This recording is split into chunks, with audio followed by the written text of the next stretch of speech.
کچھ بندے ادھر سے شہید کر دیے، کچھ بندے ادھر سے شہید کر دیے۔ انہوں نے سمجھا ادھر سے گولی چلی ہے، گولی سے مراد تلوار، انہوں نے سمجھا ادھر سے حملہ ہوا ہے، انہوں نے سمجھا ادھر سے حملہ ہوا ہے۔ اب یہ درمیان سے نکل گئے، یہ 700 درمیان سے نکل گئے۔ اب اسی غلط فہمی کی وجہ سے آپس میں گتھن گتھا ہو گئے، سبحان آپس میں قتال ہوا، جنگ ہوئی۔ اس جنگ کو جنگ صفین کہتے ہیں۔ اب خود سوچو اس کے اندر حضرت علی رضی اللہ تعالیٰ کا کوئی قصور ہے؟ نہیں حضرت امیر معاویہ رضی اللہ تعالیٰ کا کوئی قصور ہے؟ نہیں اگر ان کا قصور ہوتا تو صلح کے لیے بیٹھتے۔ دونوں کا قصور نہیں ہے، جنہوں نے شرارت کی وہ شرارت کر کے بھاگ گئے۔ اب غلط فہمی میں آپس میں جنگ ہوئی، ہزاروں صحابہ شہید ہوئے۔ اللہ حقیقت تمہارے سامنے آئے پھر پتہ چلے۔ بس جی حضرت علی عظمت والے ہیں، امیر معاویہ مقابلے میں آئے ہیں، نعوذ باللہ پھر امیر معاویہ ہیر پھیر، توبہ استغفر اللہ۔ جس طرح حضرت علی شان والے ہیں، امیر معاویہ بھی شان والے ہیں۔ سبحان اللہ صرف غلط فہمی تھی۔ وہ بھی اللہ کو وحدہ لا شریک مانتے تھے، یہ بھی، اللہ کو بات وہ بھی قرآن پر ایمان رکھتے تھے، یہ بھی قرآن پر ایمان۔ حضرت علی رضی اللہ تعالی عنہ کو وہی عبداللہ ابن سبا یہودی کے ٹولے نے آ کر رات کو شہید کر دیا۔ اللہ توجہ کرو، بڑی عجیب فضا ہے۔ رات کو جب شہید کیا، پیچھے سے حضرت حسن آ رہے تھے، حضرت حسن پیچھے سے آ رہے تھے۔ انہوں نے جلدی جلدی ایک کپڑا لیا، جس آدمی نے برچھا مارا تھا اس کے اوپر کپڑا ڈالا، اور آدمی جمع ہو گئے، وہیں دبوچ لیا۔ اللہ جب وہیں دبوچا، اس سے کھنجر لیا اور اس کو مارا۔ اس نے کہہ دیا مجھے نہ مارو، میں بتاتا ہوں کس نے بھیجا ہے۔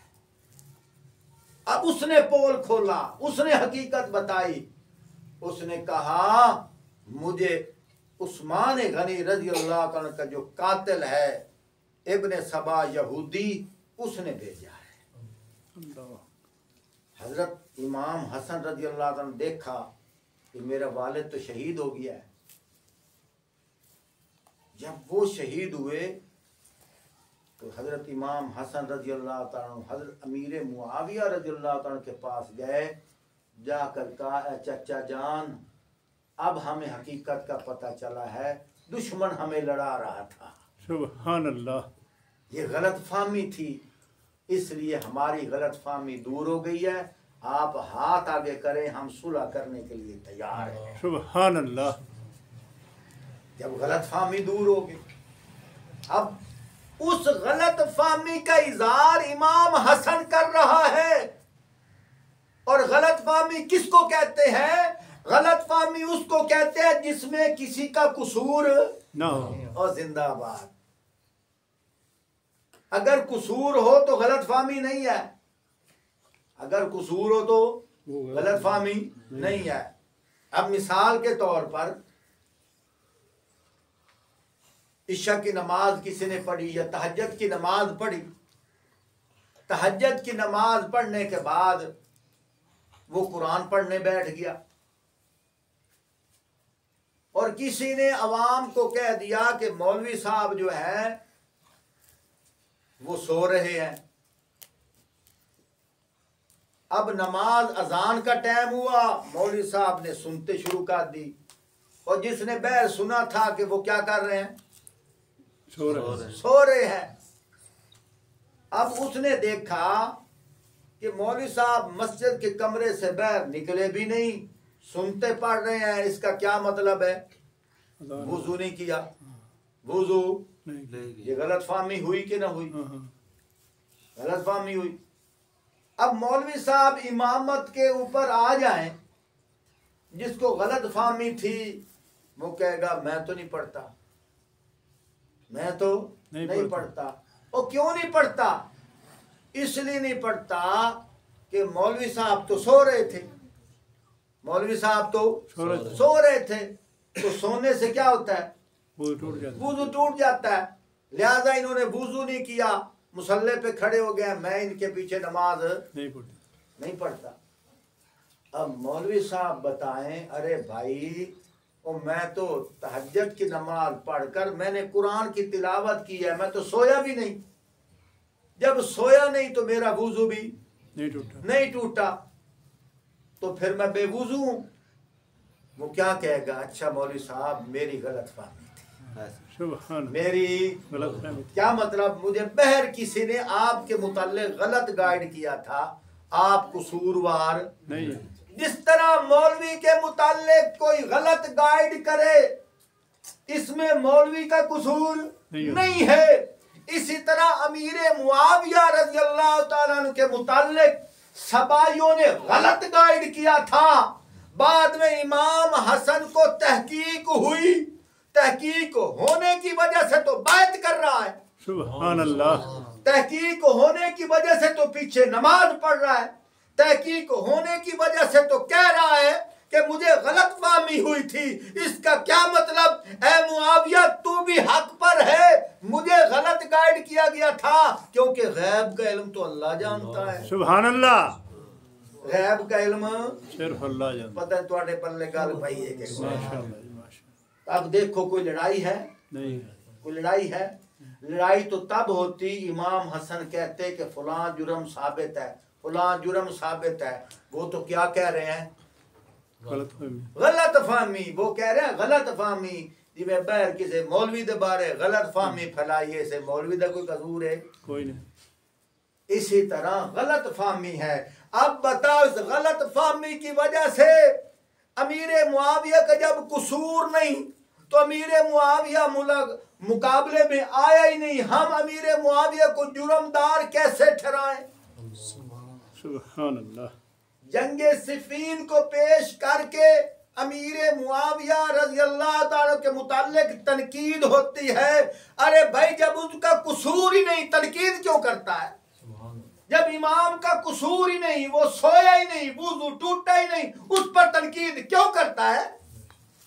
اور مثال دی سمجھ آئی کہ نہیں؟ ماشاءاللہ، اللہ تو انت میں سمجھن دی توفیق عطا۔ آمین۔